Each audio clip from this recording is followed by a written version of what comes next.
Herkes merhaba, iyi akşamlar. Ben Atomy Stamasta Jun. Bugün Barbara günüdür. Takvimimizdeki tüm Barbara라 emekliler için yürekten teşekkür ederim. 여러분 좋은 저녁입니다. İyi akşamlar arkadaşlar. 네, 2주 만에 여러분들 뵙는 것 같아요. 2 hafta oldu sizi görmeyeli. 너무너무 보고 싶었습니다. Ve sizleri çok özledim. 네, 오늘도 우리 줌 미팅을 시작할 텐데요. 여러분 끝날 때까지 여러분들이 만약에 이 사업에서 꼭 반드시 성공해야 되겠다라고 하시는 분들은 반드시 카메라를 켜시고 끝날 때까지 집중을 해주시면 좋을 것 같아요. Ve bu işte gerçekten başarılı olmak isteyen arkadaşlarımız sonuna kadar kameralarını açık bırakıp odaklanarak izlesinler lütfen. 그리고 혹시나 여러분들이 같이 함께 성공하고 싶은 분이 아직도 줌 미팅에 참여하지 않았다면 지금 바로 초대 링크를 보내서 그분이 줌 미팅에 참여해서 비전을 얻어갈 수 있도록 여러분들이 전달하면 좋을 것 같아요. Sizlerin de birlikte başarılı olmak istediği kişiler varsa beraber yürümek istediğiniz ve toplantıya henüz katılmamışlarsa onlara toplantıya davet edebilirsiniz şu an. 네, 오늘도 많은 내용이 준비되어 있습니다. 먼저 우리 빌게한 고특 세일즈 마스터님께서 제품 강의로 오늘 순서 시작하겠습니다. Bugün de sizler için yine birçok içerikle geldik ve ilk sunumumuzu Bilgehan Kotuk Hanım Sales Master'ımız ürün anlatımıyla başlayacak. 네, 빌게한 하나 나와주세요. Bilgehan Hanım sıramız sizde.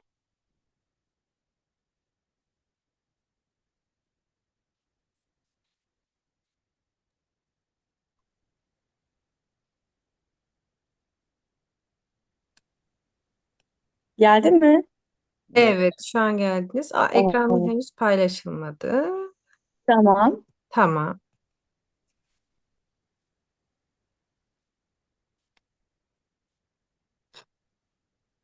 Yusra'cığım gelmiyor. Aşağıda paylaş tuşuna bastığınız zaman Tamam seçtiniz mi? onu hayır bastım ama oturum sahibi diyor paylaşabilir. İzin Hemen vermiyorsunuz galiba. hemen söylüyorum. 본부장 빌게한 씨한테 이제 허락을 받아야 되는데 공유 못하네요. Sanırım şu an yapıyorlar. Tamam. 이제 됐어요. Şimdi deneyi. Deniyorum. Hı hı.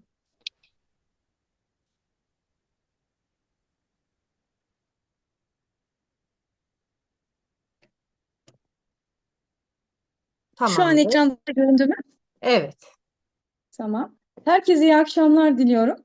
Kendimden biraz bahsetmek istiyorum öncelikle size. Ben Bilgehan Kotuk, Atomi Gaziantep Eğitim Merkezi Başkanıyım. Gaziantep'te yaşıyorum. Lisans mezunuyum. 3 çocuk annesiyim. 1 yıldır Atomi ile ilgileniyorum ve severek bütün ürünlerini kullanıyorum.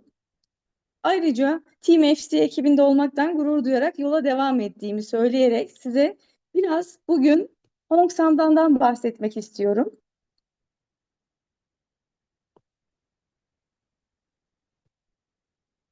Ginseng nedir? Ginseng binlerce yıldır, bu arada pardon,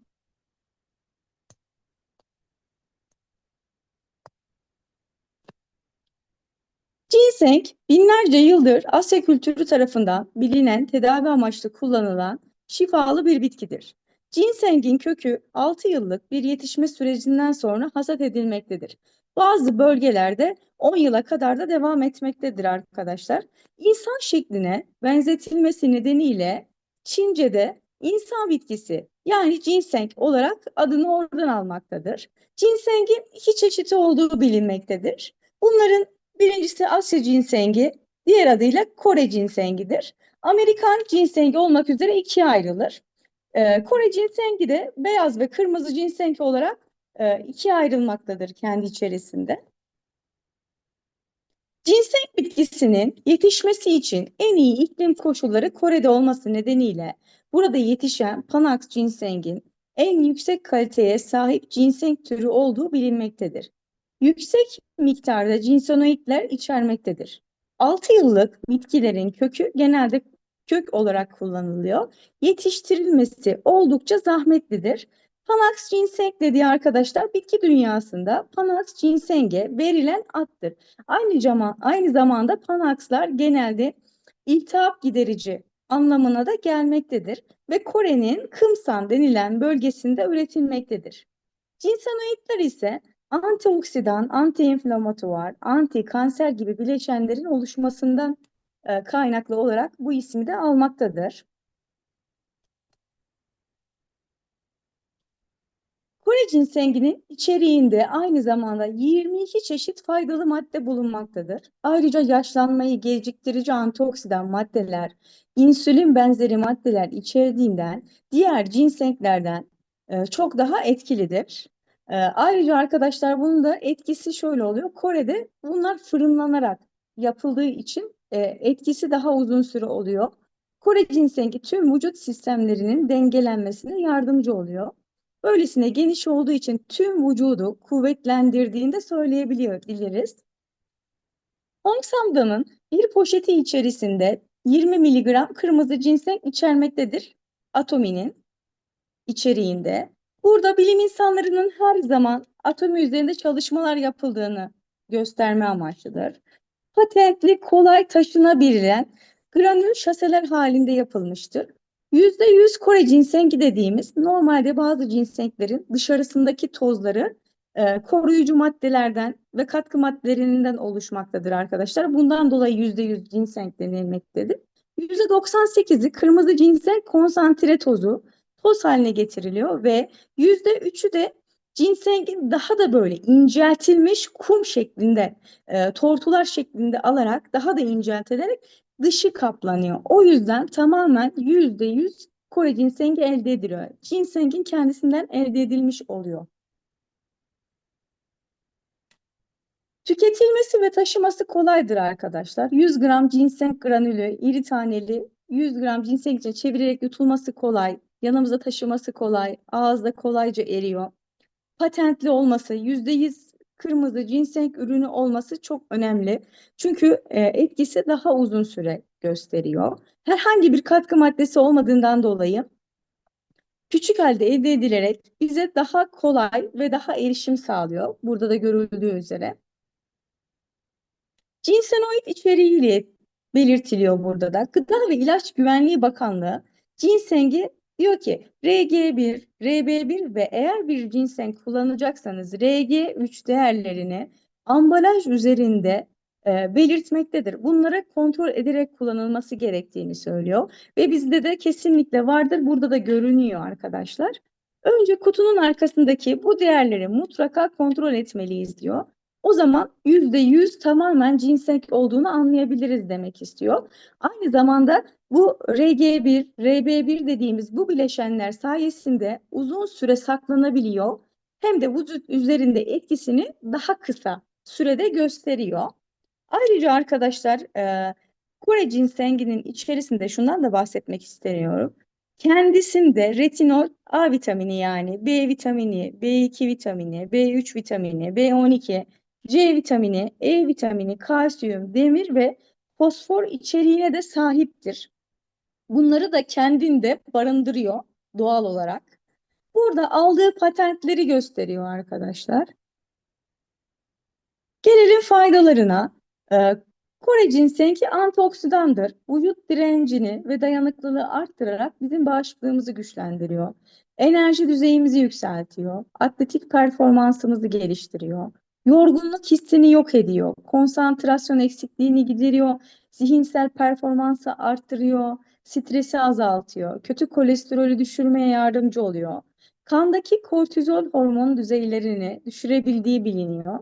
Bu etkisiyle diyabet hastaları için son derece faydalı olabiliyor. Karaciğer toksinlerinden temizliyor, kan dolaşımını düzenliyor.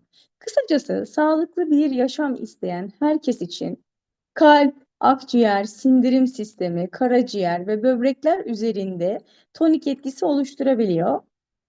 Aynı zamanda şunu da söylemeden geçemeyeceğim. Ben de en çok tüketiciye ulaştırdığım ürünlerden bir tanesi olduğu için genelde bunu ben şeyde de çok etkili olduğunu söylüyorlar. Boyun fıtığı, bel fıtığı arkadaşlar, diz sıvı birikmesinde, kaslarda, kasların işte kas zayıflığında bunlarda da çok daha etkili.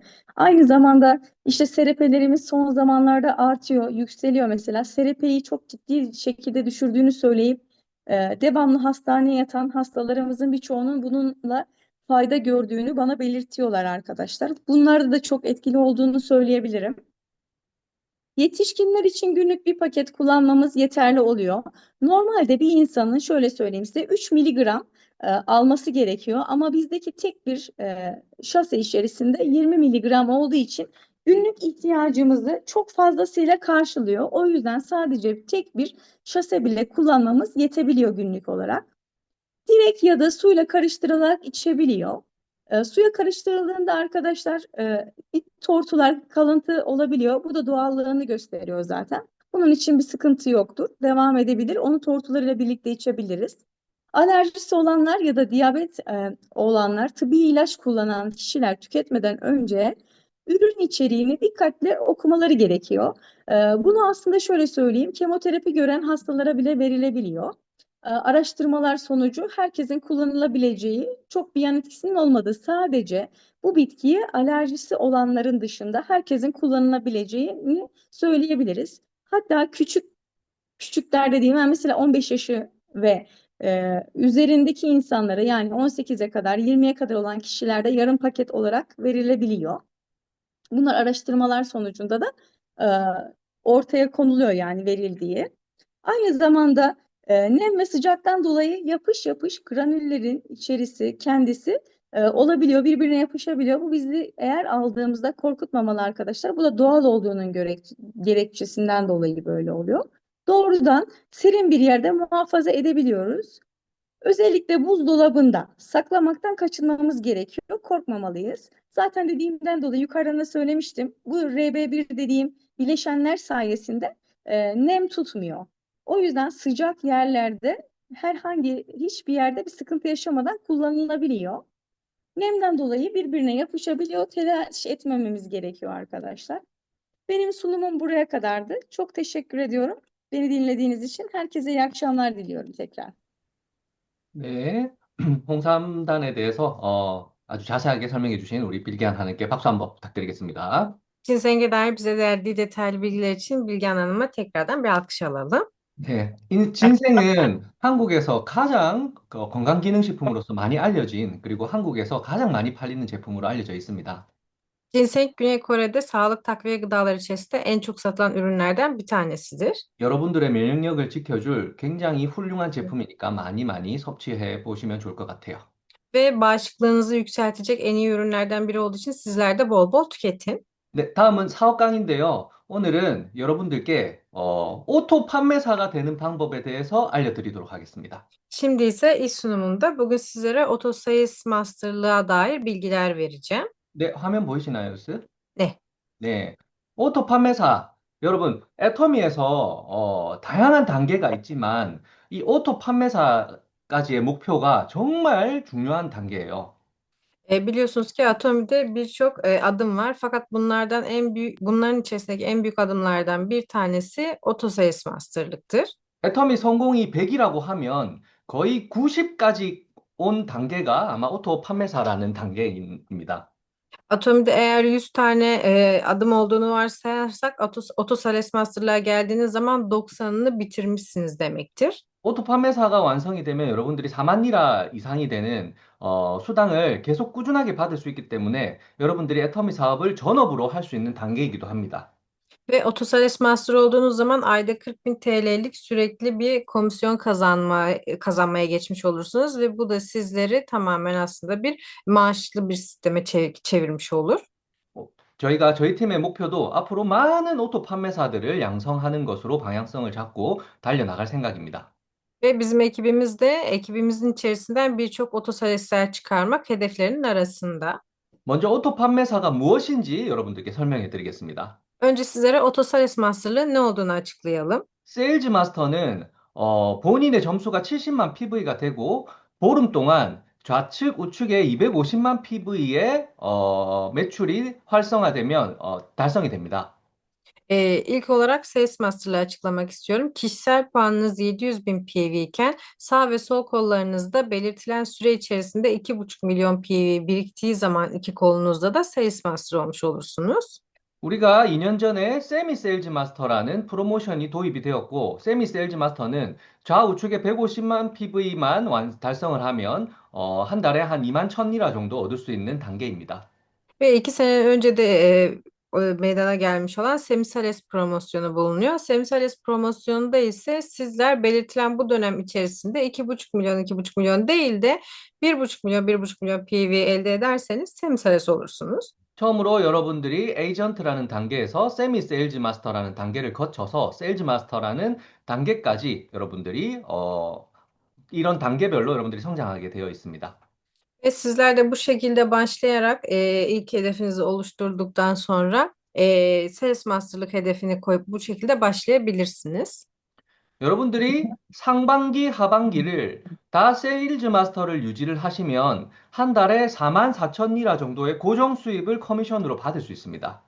Ve eğer sizler de ayın ilk 2 haftası ve son 2 haftasında 2,5 milyon, 2,5 milyon PV düzenli olarak almaya başladığınız zaman aylık geliriniz 40 bin TL'ye çıkar. 이렇게 매 반기마다 세일즈 마스터가 계속해서 유지되는 단계를 오토 세일즈 마스터라고 합니다. Ve bu şekilde tabloda gördüğünüz gibi her dönemde Sales Master çıktığınız zaman Auto Sales Master olmuş olursunuz. 그럼 오토 세일즈 마스터가 어떠한 과정으로 진행이 되는지 여러분들한테 설명을 드리겠습니다. Peki nasıl Auto Sales Master olunur? Buna bakalım. 세일즈 마스터가 되려면 좌우에 세미 세일즈 마스터가 한 명씩 양성이 되면 여러분들이 세일즈 마스터가 될 거예요. Eğer sizler sağ ve sol kollarınızda birer tane semisalesler çıkartırsanız sürekli Sales Master olmuş olursunuz. 그러면 세미 세일즈 마스터는 좌우에 150만 PV 정도가 되는 사람이 좌우에 한 명씩 있으면 세미 세일즈 마스터가 완성이 됩니다. Semisalis Master'lıkta sağ ve sol kolunda belirtilen dönemlerde 1,5 milyon, 1,5 milyon PV biriktiren kişilerdir. 반대로 150만 PV는 70만 70만, 70만 PV는 35만 35만, 35만 PV는 15만 15만 PV 되는 사람이 각각 아래에 두 사람씩 배치가 되면 여러분들이 단계별로 세일즈 마스터를 달성할 수 있는 겁니다. Ve bir kolda diyelim ki 1,5 milyon PV oluşturmak için o kişinin altında 700 bin PV, 700 bin PV çıkaran 2 kişi, 700 bin PV çıkaran kişinin sağ ve sol kollarında 350 bin PV, 350 bin PV çıkaran bir kişi ve o kişinin de altında 150 bin PV, 150 bin PV çıkartan kişi olması yeterli olacaktır. 여러분들이 세일즈 마스터가 되면 이런 조직이 완성됐다는 증거이고요. Ve bu ekibinizin büyüdüğü anlamına gelir kanıtlanmış olarak. 이 조직의 단계별로 표를 만들어 봤어요. Ve bu alt ekibi ben tabloyla bu şekilde kıyasladım. 그래서 우리 세일즈 마스터가 되면 반기에 4만 4천 리라 정도를 이 단계별로 수당을 받는 사람들이 생겨나고 나만 수당을 받는 것이 아니라 단계별로 수당을 받는 사람들이 생겨납니다. Ve bu şekilde olduğu zaman sadece kendimiz değil, alt ekibimizdeki birçok kişi de adımlara göre, bulundukları seviyelere göre komisyonlar kazanırlar. 그러면 여러분들이 이제 사업을 시작하는 단계에서 단계별로 어떠한 단계로 내가 세일즈 마스터까지 갈 수 있는지에 대해서 알아보겠습니다. Şimdi ise hangi adımda nasıl Sales Master'lığa gidilir buna bakalım. 첫 번째 단계는 1단계입니다. İlk adım birinci seviye diyoruz. 1단계는 여러분들 누구나 할 수 있어요. Birinci seviyeyi herkes yapabilir. 왜냐하면 1단계는 소비자 단계, 애용자 단계이기 때문입니다. Çünkü ilk seviye tüketici ve severek ürün kullanan kişi adımıdır. 내가 제품을 많이 사용해보고 내가 제품을 주변에 많이 전달하는 그런 단계입니다. Ürünü çok severek kullandığımız ve etrafa tanıttığımız adımdır. 내가 소비하는 것과 내가 판매하는 것을 한 달에 한 30만 PV 정도를 만들 수 있는 단계를 1단계라고 가정합니다. Ve buna hem kendi tüketiminiz hem de çevrenize tanıttığınız kişilerden aldığınız siparişlerle ayda 300 bin PV toplayabildiğiniz bir adımdır. 이 1단계를 경험하면서 그 다음 단계로 가려는 노력을 하는데 그 다음 단계 가기 위해서는 내 경험을 토대로 내 산하에 1단계의 파트너들을 만들어냅니다. Ve bizler bu adımı geçtikten sonra daha sonra bir üste geçmek istiyorsak kendi yaptığımız tecrübeleri ve aldığımız ürünleri bir altımızdaki kişiye öğretmek ve aktarmaktır. 그러면 내 수당은 1291리라가 한 달에 발생이 되고요. Ve bu şekilde yaparsak ayda 1200 TL'ye yakın bir komisyon almış oluruz. 이 1단계의 사람들과 함께 오늘 줌 미팅 그리고 우리 현장에서 진행하는 세미나에 같이 참여를 합니다. Ve daha sonra kendimiz ikinci seviyeye geçtikten sonra birinci seviyedeki kişilerle birlikte bu toplantılara katılım sağlıyoruz. 그럼 그 다음 단계로 어떻게 올라가느냐? 밑에 있는 파트너들이 2단계가 될 수 있도록 내가 같이 띄워주는 거예요. Peki bir sonraki adıma nasıl geçeriz? İkinci adıma alt ekibimizdeki kişileri yükselterek geçebiliriz. 드디어 내 파트너들이 2단계가 되면 나는 내 수당은 2배가 됩니다. Ve tabii ki sizin ekip arkadaşlarınız da bu adıma geçerlerse sizler ayda 2 defa komisyon kazanmış olursunuz. 양성된 팀원들과 함께 또 시스템에 참여를 해요. Ve onlarla birlikte tekrar sisteme katılırsınız. 그래서 산하에 있는 팀원들이 2단계가 되면 우리는 또 그 다음 단계 4단계로 넘어가게 됩니다. Ve sizin ekibinizdeki kişiler ikinci seviyeye geçtikleri zaman sizler bir üst seviyeye geçmiş olursunuz. 내가 4단계가 되면 수당은 한 달에 6,500리라까지 늘어납니다. Eğer dördüncü seviyeye geçerseniz ayda 5 defa eşleşme sağlarsınız. 그 다음 단계는 세미 세일즈 마스터 단계 5단계까지 올라가게 됩니다. Bir sonraki beşinci seviye olan semisaleslik promosyonuna geçmiş olursunuz. 내가 5단계까지 가면 한 달 수당이 2만 리라까지 올라가게 됩니다. Ve eğer beşinci adıma geçerseniz aylık 20.000 TL'ye yakın bir komisyon almış olursunuz. 또 나의 조직들과 함께 시스템에 참여를 하고요. Yine alt ekibinizle beraber sisteme katılmayı ihmal etmiyorsunuz. 나와 함께한 양쪽의 파트너가 5단계로 될 수 있도록 후원을 합니다. Ve kendi ekibinizdeki kişiler de beşinci adıma kadar gelene kadar onlara desteklemelisiniz. 그러면 나는 드디어 원하는 오토 판매사를 달성을 하게 되고요. Daha sonra en çok istediğimiz Otosales Master'lık adımına geçmiş oluruz. 드디어 내가 원하는 4만 리라 이상의 고정 수익을 완성되는 멤버십을 구축하게 되는 겁니다. Ve yine istediğimiz aylık kazanca ulaşmış ve ekibimize ulaşmış oluruz yine. 실제로 우리 팀원이 받은 수당표입니다. Bu ekranda gördüğünüz şu an ekibimizdeki kişilerden birinin kazancı. 작년 1월부터 작년 7월 달에 오토 판매사 수당을 받았고 한 4만 3천 리라 정도 받았더라고요. Ve geçen sene 1 Temmuz 31 Temmuz arasında yaklaşık 40.000 TL'ye yakın bir gelire sahipti kendisi. 이렇게 여러분들이 단계별로 성장을 해서 1년 동안 12번의 세일즈 마스터가 달성이 되면 지금 가슴에 우리 오토 판매사들이 오토 세일즈 마스터들이 달성을 하고 있는 핀을 회사에서 수여를 합니다. Ve sizler de bu adımları aşarak eğer 12 defa bir sene içerisinde 12 defa Sales Master olursanız bizlerin de yakasında gördüğünüz bu Auto Sales Master'lık broşürünü sizler de elde edebilirsiniz. 여러분들이 석세스 아카데미나 원데이 세미나에 가면 여기 핀 차고 있는 사람들은 계속해서 고정적인 안정적인 소득을 얻는 사람들이에요. Van Day seminerler veya Success Akademilere gittiğiniz zaman yakasında bu tarz broşürleri görürseniz bu kişilerin her ay düzenli olarak kazanç sağladığını düşünebilirsiniz. Bu kişiler 저희, olduğunu düşünebilirsiniz. 저희 팀에서도 1년 만에 2명의 오토 판매사가 나왔고요. Bizim ekibimizde de bir yıl içerisinde 2 tane Auto Sales Master çıktı. 2명의 오토 세일즈가 나왔단 말은 단계별로 많은 사람들이 있다는 이야기겠죠. Ve Autosales Master demek aslında altlarında birçok adımda seviyede kişiler olduğu anlamına gelir. 앞으로 계속해서 더 많은 오토 판매사들이 양성될, 탄생될 예정입니다. Ve bundan sonra da yeni Autosales Master'lar çıkarmak gündemimizde olacak sürekli. 자, 여기까지는 이론이었습니다. Buraya kadar olan kısım teori kısmıydı. 지금 그렇다면 우리가 과연 어떻게 나는 내가 오토 판매사가 될 수 있을까를 Peki, 알아보도록 하겠습니다. peki şimdi ise ne yaparsak Autosales Master olabiliriz? Buna bakalım.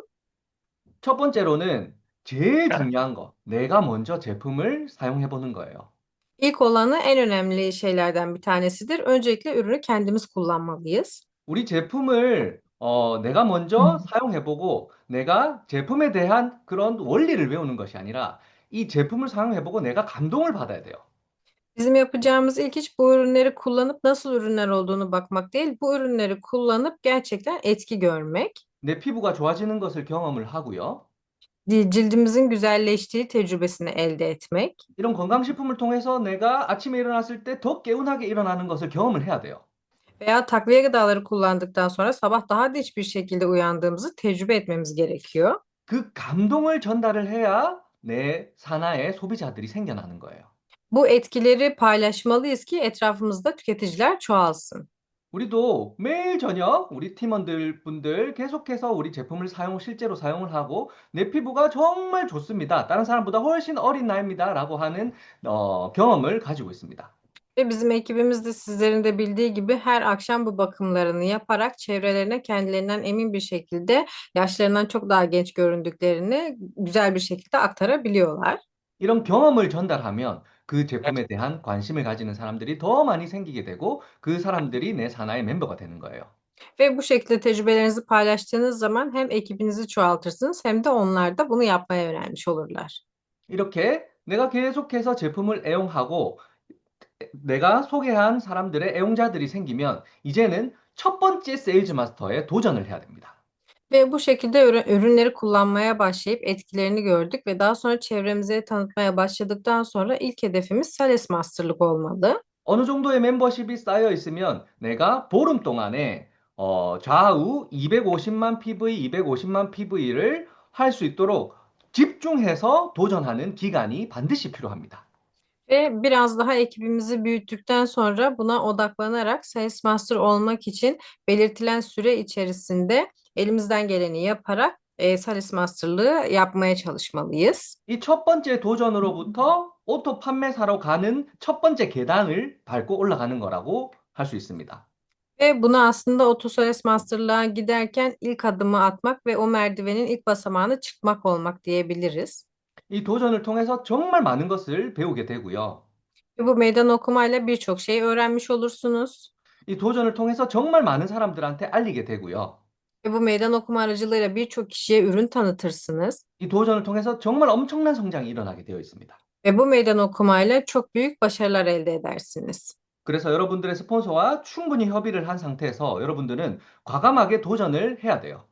Ve sponsorunuzla mutlaka bir olarak gerçekten bu konuda meydan okumalara sürekli katılmanız gerekir. 이 도전을 결단했다면 여러분들이 감동을 받고 사용했던 제품을 전달할 예상 고객들의 명단을 이렇게 작성을 해야 됩니다. Ve eğer meydan okumaya karar verdiyseniz daha sonra çevrenizdeki kişileri kimlerin ürün alabileceğini düşünerek onların isimlerini not almalısınız. 그리고 그분들한테 전화를 해서 어느 정도의 제품을 사용할 수 있을지 체험도 시켜드리고 제품에 대한 경험도 알려드리고 다양한 활동을 해야 됩니다. Ve bu kişileri aradıktan sonra bu kişilere ürünler de denetebilirsiniz veya bu ürün kişilerin hangi ürünlere ihtiyaç olduklarını sorarak satışlarınızı arttırabilirsiniz. 그리고 여러분들 산하에 등록된 여러분들의 멤버들과 함께 역할 배분을 하고 혼자서 도전을 하는 것이 아니라 여러분들의 팀원들도 함께 뛰어서 파트너들한테 전달을 할 수 있도록 공동의 목표를 세워나갑니다.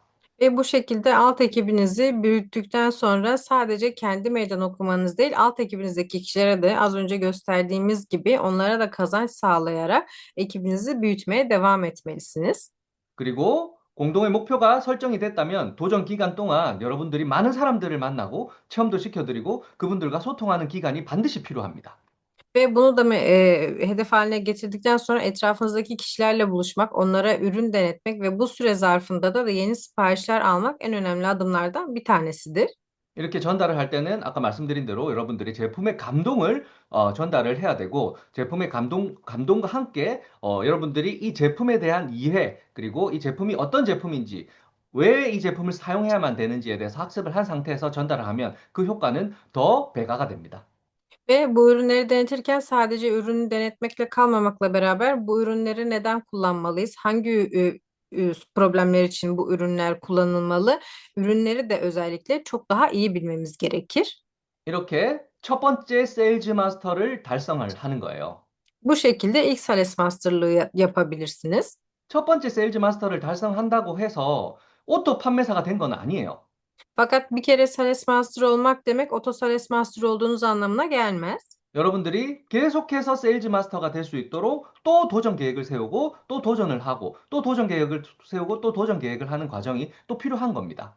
Ve Sales Master olmak için Sales Master olduktan sonra tekrar ikinci bir Sales Master'lık hedefi koymalı. Onu da başarmalısınız. Onu başardıktan sonra tekrar bir Sales Master'lık hedefi yapmalı ve sürekli meydan okumalısınız. 그런 과정을 거치면서 여러분들이 여러분들 산하에 오토 소비자들을 많이 양성을 해야 돼요. Ve bu şekilde yaptıktan sonra ekibinizde birçok oto tüketici yapmanız gerekir.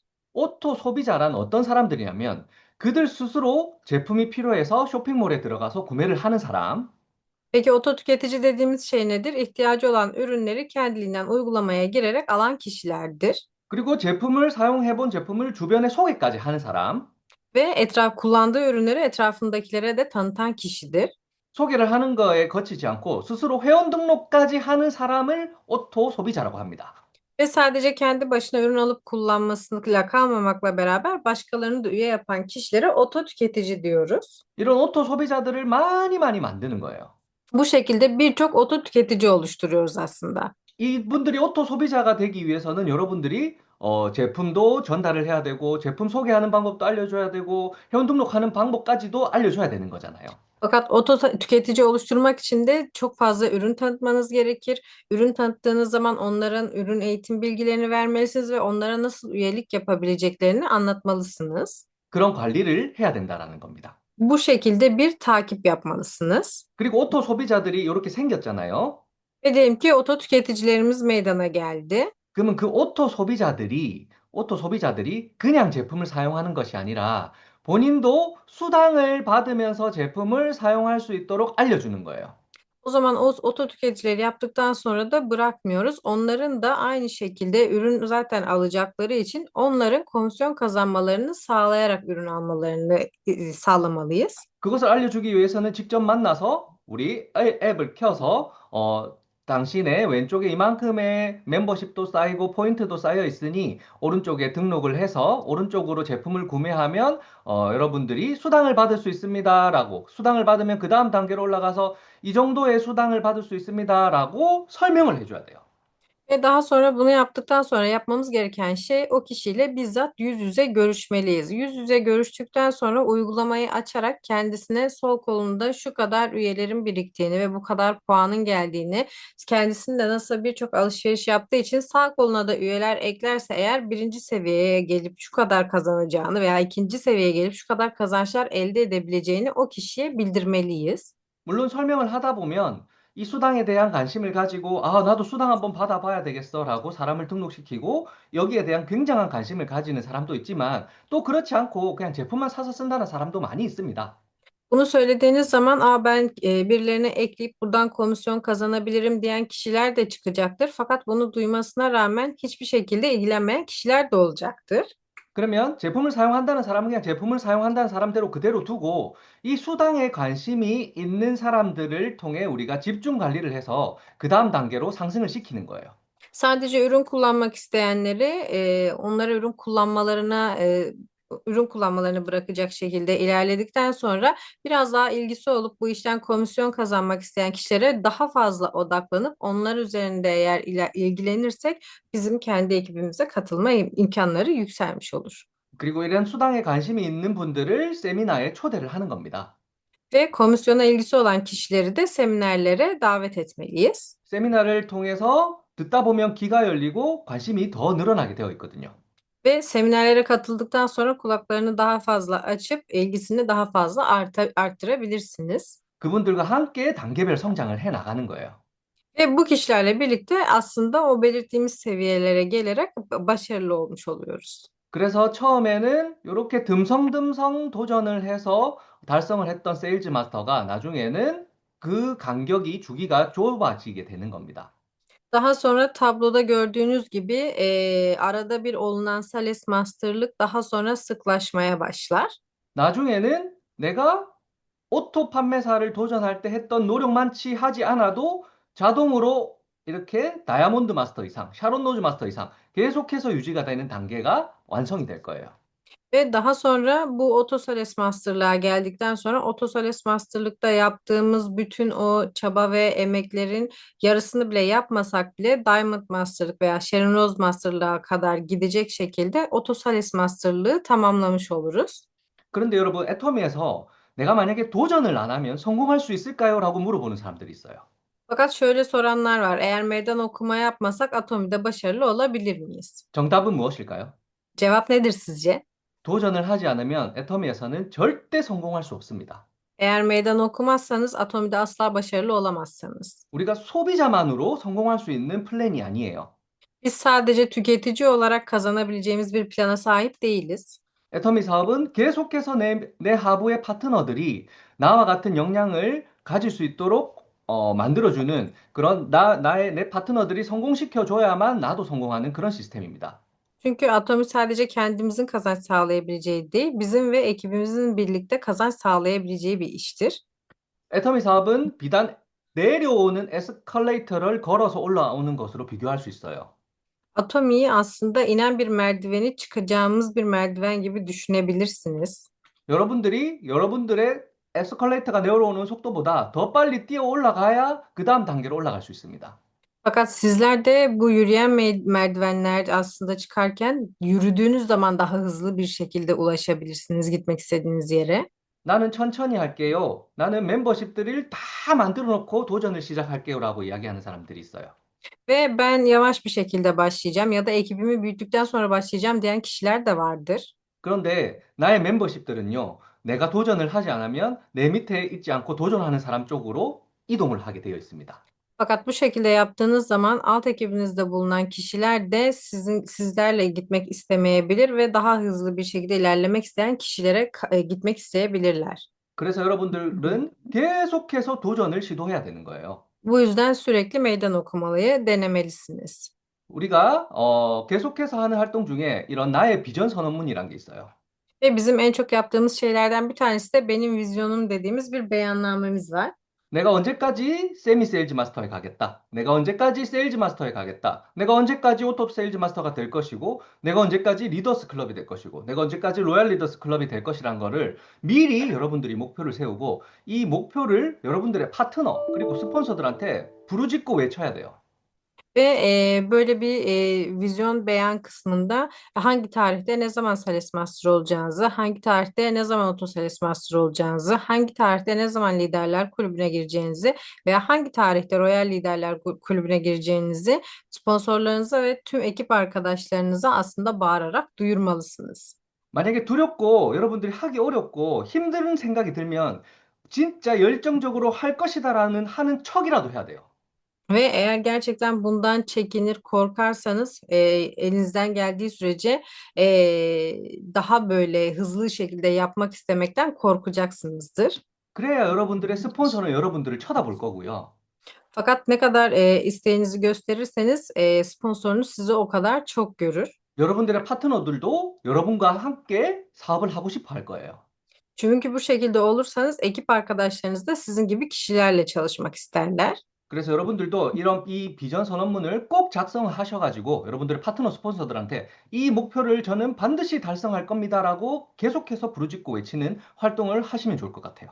Sizler de bu tabloyu doldurmalı, ekip arkadaşlarınıza göstermeli. Ben bunları mutlaka gerçekleştireceğim demelisiniz. 그리고 애터미 사업을 하면서 여러분들이 반드시 알아야 될 사항에 대해서 전달을 드리겠습니다. Ve atom işini yaparken bilmeniz gereken şeyleri de anlatmak istiyorum sizlere. 우리 애터미 사업을 하면서 잘못 알고 있는 사항 중에 가장 치명적인 거 하나가 있어요. Atomiyi yaparken bizlerin en çok yanlış yaptığı fakat doğru bildiği bir şey var. 오른쪽은 내가 하고 왼쪽은 스폰서가 한다라고 생각하는 사람들이 많습니다. Birçok kişi sağ kolunu ben yapacağım, sol kolum sponsora ait diye düşünür. 그러면 이런 생각이 나중에 어떤 결과를 초래하는지 제가 알려드릴게요. Peki böyle bir düşüncede nasıl bir sonuçla karşılaşırsınız? Buna bakalım. 스폰서가 왼쪽은 내가 할 테니까 오른쪽은 네가 하라고 얘기를 했어요.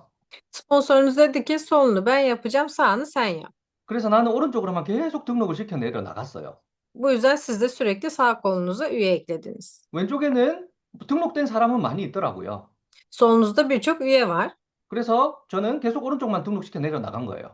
ve siz de sadece sağınıza üye yaptınız. 근데 그렇게 하다 보니 내가 세일즈 마스터에 도전할 단계가 됐어요. Ama daha sonra meydan okuyacağınız bir adım geldi. 파트너들하고 소통하고 파트너들하고 함께 전략을 세워야 되는데 Ekip arka- 오른쪽은 제가 만든 사람이라서 전략이 아주 잘 짜져요. Bunu yapmak için ekip arkadaşlarınızla birlikte belirli bir planlamalar, sürekli bir iletişim halinde kalmanız gerekir ve bu 2,5 milyon PV'yi çok güzel bir şekilde topladınız diyelim kendi ekibinizde, sağ kolunuzda. 근데 왼쪽에는 사람은 많은데 전부 다 스폰서가 등록시킨 사람이다 보니까 내가 소통할 사람이 한 명도 없는 거예요. Ama sonunuzda birçok kişi olmasına rağmen sponsorunuz eklediği için sizin bizzat iletişime geçebileceğiniz ve bilginiz olduğu kişilerden bir kişi bile yok. 그럼 어떻게 해야 되나요? Peki ne yapmalıyız? 도전을 포기해야 되나요? Meydan okumadan vaz mı geçmeliyiz? 그럴 순 없잖아요. 그쵸? Bunu yapamayız değil mi? 이렇게 사업한 사람들이 항상 스폰서에게 의존을 하게 되어 있습니다. Bu şekilde iş yapan kişiler mutlaka belirli bir düşüş yaşarlar. 스폰서가 도전 계획을 안 세우면 본인 스스로 도전 계획을 세울 수가 없어요. Eğer sponsorunuz bir meydan okuma planı yapmazsa siz de yapmazsınız. 본인 스스로 도전 계획을 세우고 본인 스스로가 계단을 밟고 올라가야 되는 거잖아요. Ve bu işte kendi kendimize bir plan hazırlamalı ve merdivenleri, adımlarını kendimiz çıkmalıyız. 그래서 여러분들은 왼쪽, 오른쪽, 뭐 멤버십 수에 상관없이 여러분들이 관리하는 여러분들 주도적으로 관리할 수 있는 멤버들이 좌우에 균등하게 배치가 되어야 한다는 거예요. Fakat sağ ve sol kollarınızdaki üye sayıları önemli değil. Önemli olan sağ ve sol kollarda kaç kişiyi yönetebildiğiniz ve kaç kişiyle birebir iletişimde olduğunuz. 혹시나 왼쪽에 누가 스폰서가 사람을 달아주면 꼭 그 사람의 정보를 받아서 여러분의 사람으로 만들어 버리세요. Ve eğer sponsorunuz sol kolunuza birini eklediyse mutlaka sponsorunuzla iletişime geçip o kişinin iletişim bilgilerini isteyin. 스폰서가 달아주니까 내 사람 내가 신경 안 써도 되겠지. 이게 아닌 거예요. Sponsorunuz ekledi diye bunu ben eklemedim, sponsorum ilgilenmesi gerekiyor diye düşünmeyin. 좌우가 균등하게 30만 PV, 30만 PV가 되어야 수당이 발생하잖아요. Biliyorsunuz ki bizler sağ ve sol kollarımız 300 bin PV, 300 bin PV eşleştiği zaman komisyon alırız. 그래서 여러분들이 주도적인 좌우를 여러분들 스스로가 관리하는 사업자가 되어야 하는 것은 오토 판매사로 가기 위한 가장 중요한 포인트입니다. Ve bu yüzden sizlerin de sağ ve sol koldaki kişilere odaklanarak kim olduklarını bilerek ilerlemeniz sizlerin otosalestik olma yolundaki en önemli adımlarından biri olur. 그렇게 하다 보면 여러분들 매일매일 매칭이 되는 그런 단계가 반드시 오게 되어 있습니다. Bu şekilde yaptığınız zaman her gün eşleşebileceğiniz adıma geçeceksiniz. 그리고 두 번째로 여러분들은 매일매일 내가 매출 포인트를 확인을 하고 이 매출 포인트 매칭을 시킬 수 있는 그런 연습을 계속해야 되는 거예요. Ve bu şekilde gittikten sonra her gün satışlarını kontrol eden ve her gün eşleşmelerini kontrol eden bir adıma geçmelisiniz. 여러분들이 조직이 이렇게 형성이 돼 있다고 쳐요. Ekibinizin bu şekilde büyüdüğünü düşünün 여러분들이 제품 구매할 게 있어요. ve alacağınız bir ürün var. 그러면 어디로 구매를 해야 될지 여러분들이 생각을 해야 된다라는 거예요. Bu yüzden hangi koldan ürün almamız gerektiğini de düşünmemiz gerekiyor. 왼쪽, 오른쪽을 봤을 때 여러분들의 왼쪽이 지금 부족하니까 왼쪽으로 사야 되잖아요. Buradan tabloya baktınız ve sol kolunuzdan ürün almanız gerekiyor. 왼쪽에 있는 사람들, 많은 사람들 중에 여러분들이 소통이 가능하고 진짜 여러분들이 함께 성공하고 싶은 그런 리더감들이 있을 거예요. Diyelim ki sol kolunuzda gerçekten çok iyi bir şekilde çalışan kişiler veya birlikte başarılı olmak istediğiniz kişiler var. 그 사람의 포인트 관리는 여러분들이 같이 해주는 거예요. Ve o kişiyle birlikte puanları nasıl yapmanız gerektiğini yönetmelisiniz. 아이디 비번을 누르고 들어가서 어느 쪽이 부족한지를 확인을 합니다. Bu kişilerin ID'lerini ve şifrelerini bilerek hangi kollarının düşük olduğunu kontrol etmelisiniz. 그럼 이 사람 기준으로 왼쪽이 지금 부족하잖아요. Ve bu kişiyi baz aldığınızda bu kişinin de diyelim ki sol kolu düşük. 그럼 왼쪽으로 타고 내려가는 거예요. O zaman o kişinin sol kolundan aşağıya iniyorsunuz. 아까 나는 그냥 소비만 할래 하는 사람은 패스입니다. Ve sadece tüketici olan kişileri geçiyoruz. 근데 오른쪽에 멤버를 달고 내가 사업적으로 뭔가 꾸준하게 하려고 하는 목표가 있는 사람의 아이디는 반드시 들어가야 돼요. Ama diyelim ki sağ koluna hem üyeler ekleyen hem de bu işte girişimci olmak isteyen başarılı kişiler var. O zaman onların hesaplarına giriyoruz. 그래서 이런 리더들의 아이디와 비밀번호는 항상 메모가 되어 있어야 돼요. Bu yüzden bu tarz liderlerin ID'lerini ve şifrelerini mutlaka bilmemiz gerekiyor. 그래서 이 사람 거를 보니까 오른쪽에 부족해서 오른쪽으로 또 타고 내려갑니다. Diyelim ki bu kişinin de sağ kolu eksik ve sağ kolundan iniyoruz aşağıya. 그래서 내가 필요한 제품을 이 제일 밑에 있는 사람 걸로 구매를 하면 이 중간에 있는 연결된 모든 사람이 PV를 다 받잖아요. Ve bu şekilde en aşağıdaki kişiden girdiğiniz zaman siparişi o baktığınız herkese puanlar eklenmiş oluyor. 이런 활동을 우리 팀원 모두가 하는 거예요. Ve bu tarz hareketleri ekibimizde herkes yapıyor. 그러면 이런 목표가 있는 사람들은 항상 내뿐만 아니라 내 patrno, 스폰서 모두가 내 포인트를 관리하니까 더 빠르게 성장할 수 있는 거예요. Ve bu şekilde yaptığımız zaman ekibimizle birlikte herkes çok daha hızlı bir şekilde başarıya ulaşmış oluyor. 여러분들 계보도의 앱에 들어가 보면 이런 분들 많이 있어요. Uygulamaya girdikten sonra şöyle bakarsınız ve birçok kişi var bu şekilde. 한쪽에는 30만이 넘어서 100만이 넘어서 포인트가 막 올라가고 있어요. Bir kolu sürekli 300 binin üzerinde 1 milyonlara kadar ulaşan kişiler var. 한쪽에 4,300 PV만 구매를 하면 매칭이 될 텐데 이거를 안 하는 분들이 많다는 얘기죠. Ve bir koluna 4300'lük PV bir giriş yapılacak ama bunu yapmayanlar var. 4,300 PV가 한 300리라 정도 되는 제품을 사면 4,300리라가 만들어지잖아요. Ve 4300 PV'lik bir alışverişle sadece 1000 TL'ye yakın bir komisyon kazanılabilir. 그러면 300리라 투자해서 1,291리라를 받는 거는 이득일까요? 손해일까요? Peki sizce 300 TL harcayarak 1000 TL kazanmak sizce gelir midir, gider midir? 이거를 해야 되고 매일매일 확인을 해야 된다라는 거예요. Bunu yapmalı ve her gün kontrol etmeliyiz. 자, 이런 경우 한 5만 9천 리라만 구매를 하면 매칭이 되는 경우가 있어요.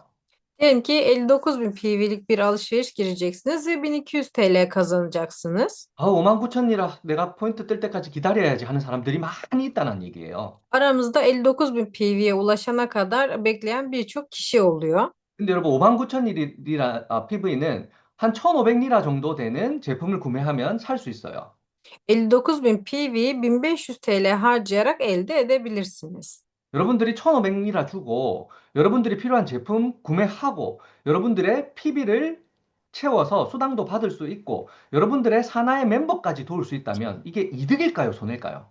Peki sizce 1500 TL harcayarak 1000 TL, 1200 TL'ye yakın bir komisyon almak ve bunu yaptıktan sonra hem ihtiyacınız olan ürünü almak hem de bunu yaparken alttakilere kazanç sağlamak sizce gelir midir yoksa gider midir?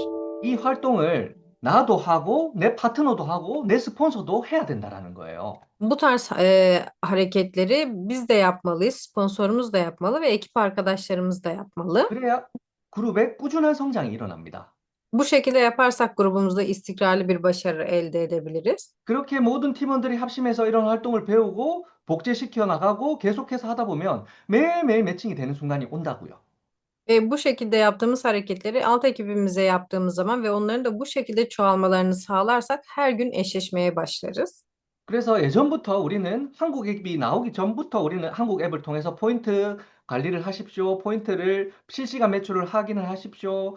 라고 여러분들한테 몇 번이나 설명을 드렸어요.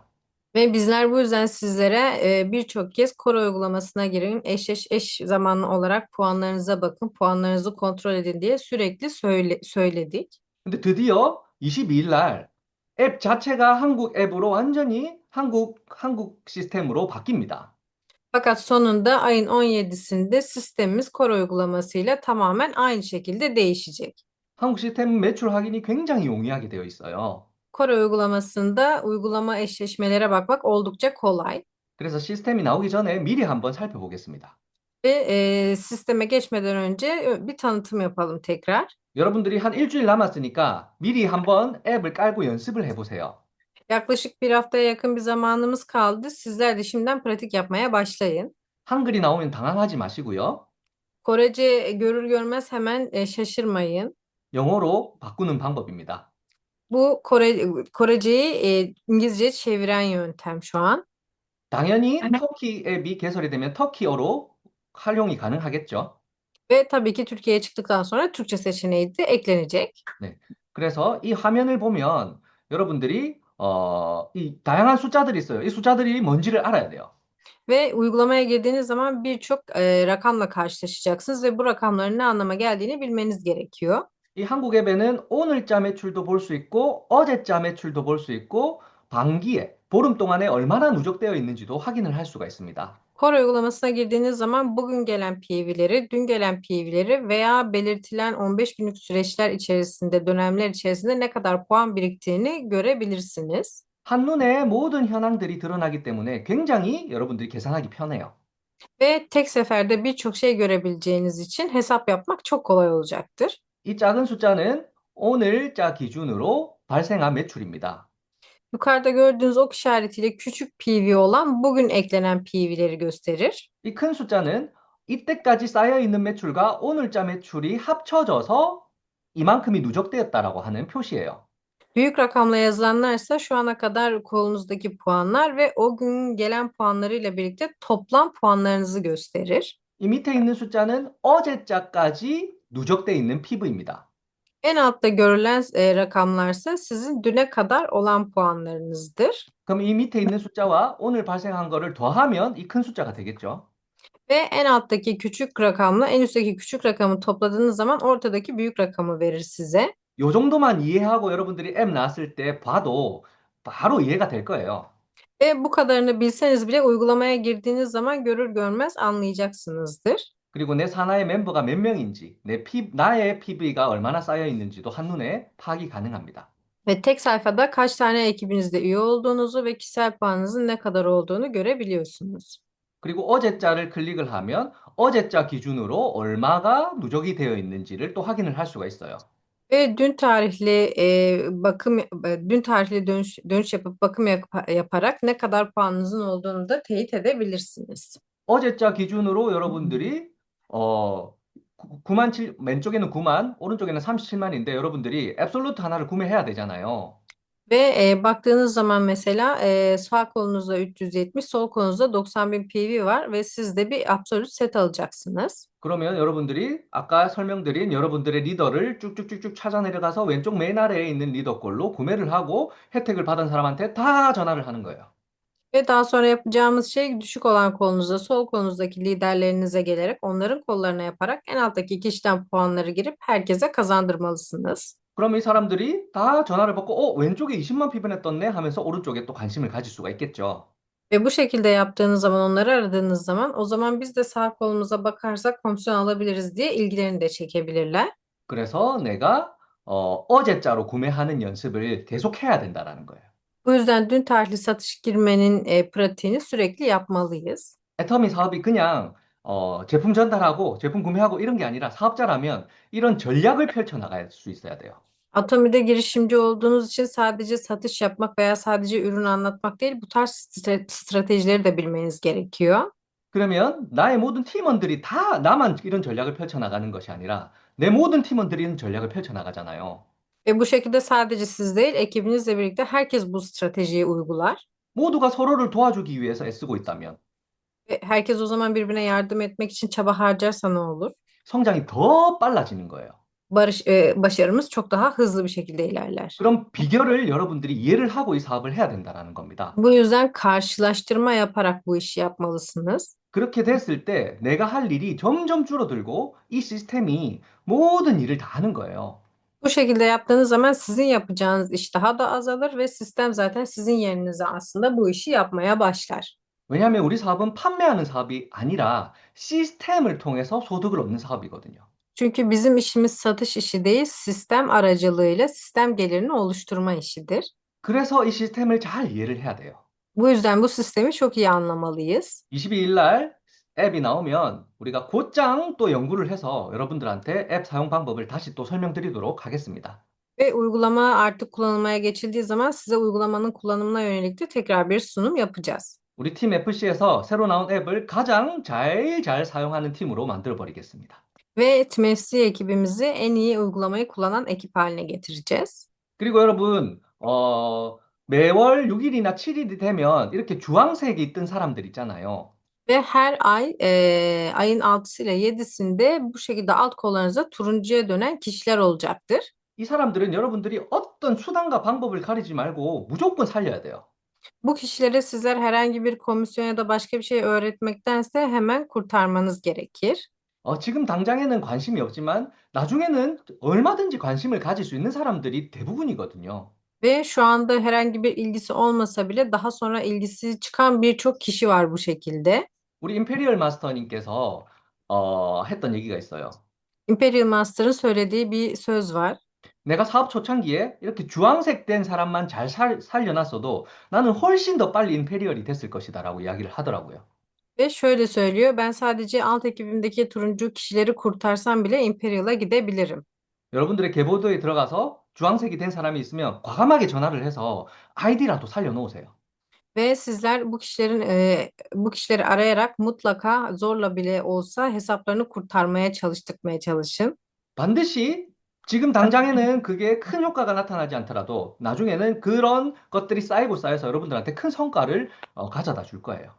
Ve bu tarz küçük şeyler şu an sizlere ilk başta bir şey kazandırmasa bile daha sonra sizler için çok büyük bir şeye dönüşebilir. 이런 시스템을 여러분들이 정확하게 일을 하시고 오토 판매사에 꾸준하게 도전을 하신다면 여러분들은 정말 빠른 속도로 터키에서 성공할 수 있습니다. Ve bu şekilde yaparak Otosales Master'lık hedefini yaptığınız zaman sizler Türkiye'de çok hızlı bir şekilde başarılı olabilirsiniz. 왜냐하면 같이 뛰는 팀이 있고 같이 뛰는 스폰서가 있고 이렇게 탄탄한 시스템이 있기 때문입니다. Çünkü hem sizinle birlikte olan bir ekibiniz var, hem sizinle birlikte olan sponsorlarınız var, hem de böyle sağlam bir sisteme sahibiz. 이번 주에 스타마스터 이상 리더스 클럽 이상 리더 미팅이 있었어요. Ve bu hafta Star Master'lık ve üzerindeki Liderler Kulübü toplantısı vardı. 거기서 나왔던 공지를 여러분들한테 좀 전달해 드리도록 하겠습니다. Ve ben orada verilen duyuruları size anlatmak istiyorum. 지금 출시 예정인 제품이에요. Şu an satışa sunulması beklenen ürünler bunlar. 락티움이 7월에 런칭이 된다고 합니다. Temmuz ayında Lactium satışa çıkılacak. 잠 잘 안 오는 사람 있죠? Aranızda çok iyi uyuyamayan kişiler var değil 이 mi? 락티움 너무너무 좋아요. Lactium çok iyi bunun için. 저는 이 락티움이 없으면 하루를 살아갈 수가 없습니다. Ve ben Lactium olmazsa bir günü geçiremiyorum bile. 왜냐하면 수면의 질을 정말 높여주는 그런 제품이거든요. Çünkü gerçekten nefes aldığınız zaman size çok yardımcı olan bir ürün. 그리고 곧 생산될 예정인 제품이 철분, 콜라겐, 세탁세제입니다. Ve yakında satışa sunulacak olanlar içerisinde de bulaşık süngeri, demir ve kolajen var. 이 제품들이 한국에서 굉장히 잘 팔리는 정말 인증받은 제품들이에요. Bunlar ise Kore'de çok satılan ve kanıtlanmış ürünler. 그리고 등록이 최종 과정이고 이제 터키는 등록이 굉장히 까다롭거든요. Ve Türkiye'de üye olmak oldukça, Türkiye'de bu ürünlerin girişini yapmak oldukça zor.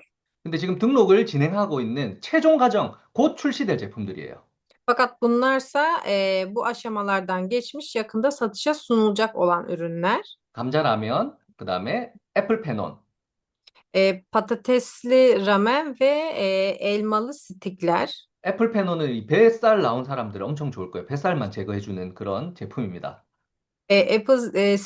Stikler ise özellikle bel bölgesi yağlanma ve zayıflama sorunu olan kişiler için çok iyi bir üründür. 그리고 수세미, 프로폴리스 스프레이 이런 제품들이 출시 예정이라고 하고요. Ve propolis gibi yine birçok çeşitli ürün de satışa sunulacak. 그리고 노니가 올해 10월 달에 또 출시가 될 겁니다. Ve Ekim ayında ise Noni ürünü satışa sunulacak. 그리고 최근에 여러분들이 배송 문제를 많이 겪었었는데요. Ve son zamanlarda kargo ile ilgili birçok sorun aldık. 지금 본사에서는 이런 배송 문제를 정상화시키고 터키에서 가장 최고의 배송을 하기 위해서 굉장히 많은 노력을 하고 있습니다. Fakat şu an Türkiye ise bu şekilde kargoları iyi bir şekilde takip ederek düzeltmek için en iyi şekilde elinden geldiğince çalışmaya başladı. 계속해서 피드백을 받고 지금 배송이 0.76이면 거의 업계에서 가장 최저 수준이라고 해요. Ve bu problemler varken bunları sürekli düzeltmeye başlayarak daha da azaltmaya başladı. 배송은 점점점 더 좋아질 거고요. Ve ürün teslimatları daha da iyileştirilecek. 지금 본사에서도 이런 활동들을 통해서 배송이 점점 더 정상화가 되고 여러분들한테 진짜 양질의 배송이 될 수 있도록 최선을 다하고 있다고 합니다. Ve bunun anlamı ise aslında merkezin sizlere bu kargoları ulaştırma konusunda daha da iyileştirmeye çalışmasının göstergesi. 사실 이 배송 문제 때문에 굉장히 많은 사람들이 우리 팀에서도 마찬가지로 피해를 봤거든요. 다른 팀에서도 마찬가지였어요. Diğer ekiplerde de kendi ekiplerimizde de bu kargolardan dolayı çok fazla mağdur vardı. 너무너무 중요한 문제이기 때문에 회사에서도 이 문제에 대해서 굉장히 심도 있게 관리를 하고 있다니까 여러분들이 알아주셨으면 좋겠습니다. Çok önemli bir sorun olduğu için şirketin de bu konu üzerinde çalıştığını ve bunu düzelttiğini ve bu konu üzerinde de sürekli çalıştığını bilmenizi isterim. 그리고 현재 14개 제품이 결품 상태예요. Ve 14 tane ürün yakında tükendi biliyorsunuz ki. 우리가 하필이면 또 도전을 앞두고 이렇게 품절이 많이 돼가지고 굉장히 유감스러운데요. Ve böyle bir meydan okuma sürecinde ürünlerin tükenmesi oldukça üzücü bir olay. 최근에 이게 우리 제품들이 전부 다 수입을 하는 제품이다 보니까 3주 Ve 동안 배가 지연이 됐대요. ürünlerin hızlı bir şekilde gelmesi gerekiyor. Fakat 3 haftalık bir gecikmeyle Türkiye'ye ulaşacak. 그게 반해서 또 터키의 매출이 계속해서 올라가다 보니까 품절이 빨리 됐는데 이런 문제도 빨리 해결할 것이고 또 급한 제품들은 비행기로도 받아서 우리가 이 품절을 빨리 없앨 거라고 이야기를 합니다. Ve bu sipariş sayılarının satışlarının da artması sebebiyle gemiyle göndermeden ziyade uçak kargo sistemiyle de göndermeye çalışılacak. 이 품절된 제품이 다시 입고되는 기간을 나타낸 표입니다. Ve bu tabloyu ekran alabilirsiniz. Hangi ürünlerin ne zaman geleceğini gösteriyor. 줌 미팅이 끝나면 여러분들한테 공지를 드리도록 하겠습니다. Zoom toplantı gittikten sonra da tekrardan sizlere göndereceğiz bunu. 그리고 팀 공지를 좀 드리겠습니다. Ve bir ekip duyurusu yapmak istiyorum. 다음 주에 세일즈 마스터, 다이아몬드 마스터, 샤론 노즈 마스터, 직급자 방을, 그룹 방을, 왓츠앱 방을 개설을 할 거예요. Önümüzdeki haftadan itibaren Sales Master'lar, Diamond Master'lar ve Sharon Rose Master'lar için WhatsApp grupları kurmayı düşünüyoruz. 그래서 각 직급별로 우리가 해야 될 활동들에 대해서 공지를 하고 우리가 직급별로 좀 탄탄하게 조직을 구성할 예정입니다. Bu yüzden bizler her rütbe için odalar oluşturarak her rütbenin neler yapması gerektiğini, nasıl ilerlemesi gerektiğine dair o şekilde düzenlemeler yapacağız. 그리고 지난주에 저희가 공지 드렸듯이 매주 수요일 10시에 우리가 줌 미팅을 개설하려고 했는데 각 리더들 회의를 통해서 다시 의견이 좀 조정이 됐어요. Ve bizler bunun duyurusunu da yapmıştık. Her çarşamba saat 10'da girişimciler için bir toplantı yapacaktık. 어, 본업으로 애터미 하는 사람을 제외하고는 낮에 이렇게 들어오기가 힘들다는 그런 의견들도 있고, 각 그룹별 미팅하고 겹치는 부분들도 많이 있어서 우리가 시간 조율을 조금 했고, 횟수 조율도 조금 했습니다.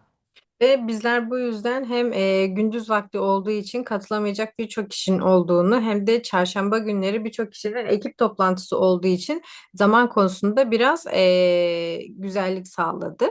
그래서 지금 하는 이 줌 미팅에 우리 터키 리더들과 한국 리더들이 번갈아 가면서 이 줌 미팅은 그대로 진행을 하고요. Bu toplantıyı Türkler ve Koreliler arasında sürekli dönüşümlü bir şekilde yapmaya devam edeceğiz. 매월 첫째 주 금요일 저녁 6시 30분에 리더 줌 미팅을 세일즈 마스터 이상 직급자 분들과 함께 월 1회 개최를 할 거예요.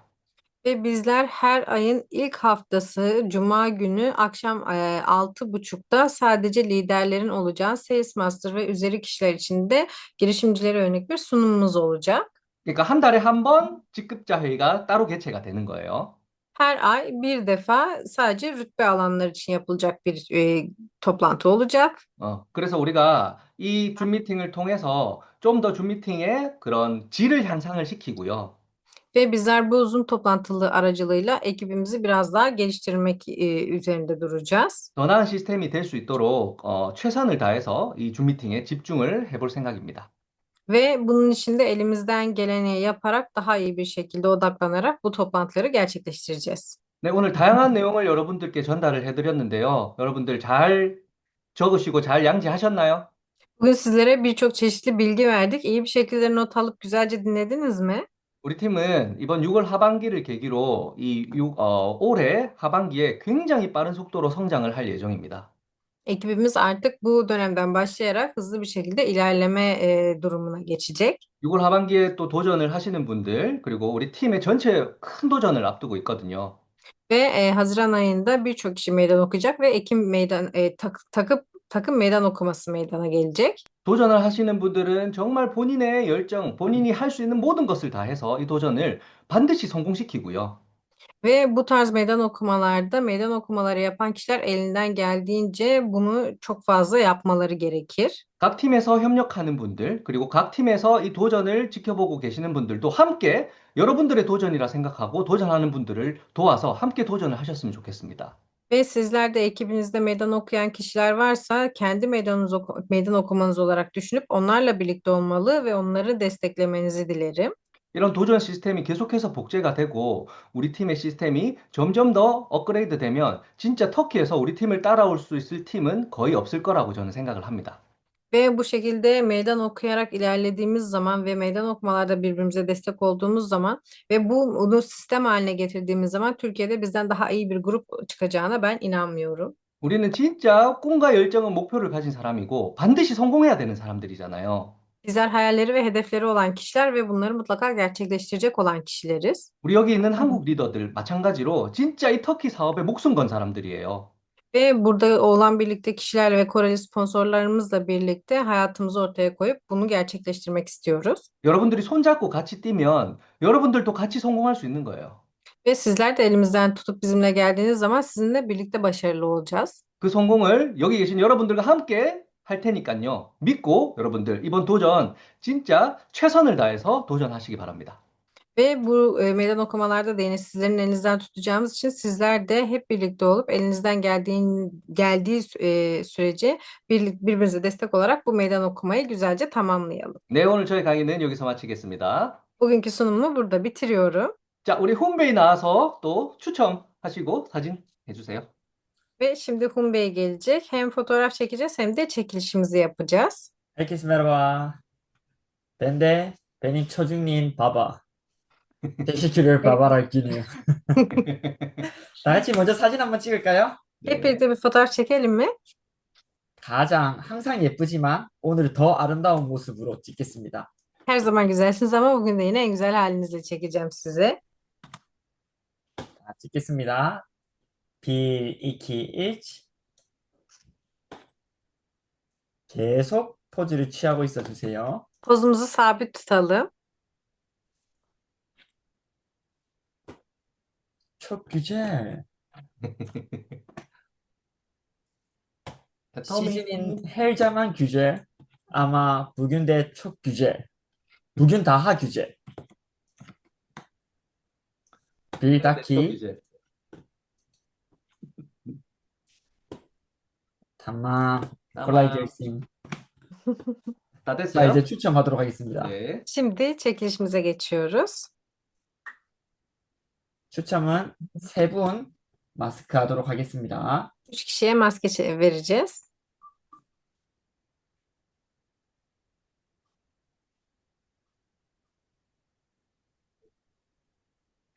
티셔츠를 짠수 Cansu, hanım, tebrikler. tebrikler. 데브릭을 오늘 잔수 hanım 엄청 밝게 웃으면서 강의 듣는 거 봤어요. Ben bugün Cansu Hanım'ın çok böyle güler yüzle ve bakışlarla sunumu dinlediğini gördüm. 당첨까지 됐네요. Şeyda Nur. şeydan을 hanım, 티셔츠를 태브릭을 tebrikler. Teşekkürler.